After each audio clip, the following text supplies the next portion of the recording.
ଗାଧୋଇ ଭାଇନା ବସିକି ଆମେ ଗାଧୋଇ ଆମେ ଦିନେ ଗାଧୋଇଥିଲା ଆମେ ଦିନେ ଝିଅ ପିଲା ବୁଝେ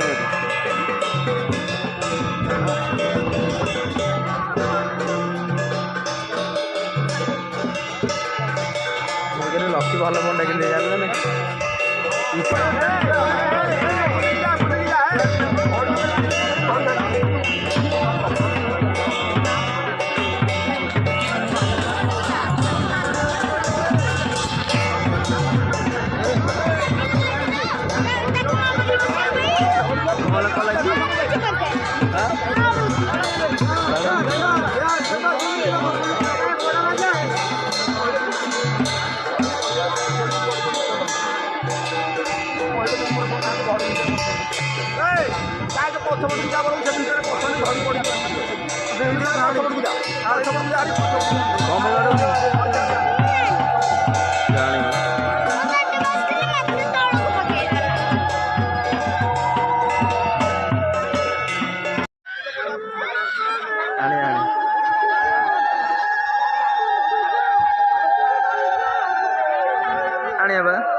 टाइम आसिक गोटे 54 तो आम समस्त ना जो कलश यात्रा आसिक बहुत बाधा लगला आम 4 भौणी भाई भौणी मैंने शोई पड़ू तो ये प्रसाद सेवन डाकिले ना तो आमको जावाक पड़ो कर्ता हरिका खाई सारे आम खाइबू आपण मैंने तो जानते आपण मान गाँव कलश यात्रा थी अष्टप्रहर थी यज्ञ थी तो जानते तो खाया डाकिले तो आम जीवु तो चलते खाइले टाइम आप जमी आपी तो मुझे जाऊँ प्रसाद सेवन करने तो मु प्रसाद सेवन करके आसिक ड्रेस भी लुगा भी चेंज कर सारे बहुत टायर्ड लगुला तो प्रसाद सेवन भिडटा भी दे पारे सॉरी तो टाइम आसिक 5टा 23 तो मुझे ही भिडियो टी एंड करुँच तो भिडियो टी एंड करने पूर्व मुझे आपको कही रखी जो मैंने मो चैनल नुआ अच्छा चैनल सब्सक्राइब करूँ वीडियो को लाइक करूँ कमेंट करूँ शेयर करूँ तो रोचे कौन काली आ गए नुआ फ्रेश आप सहित देखा रोचे जय जगन्नाथ।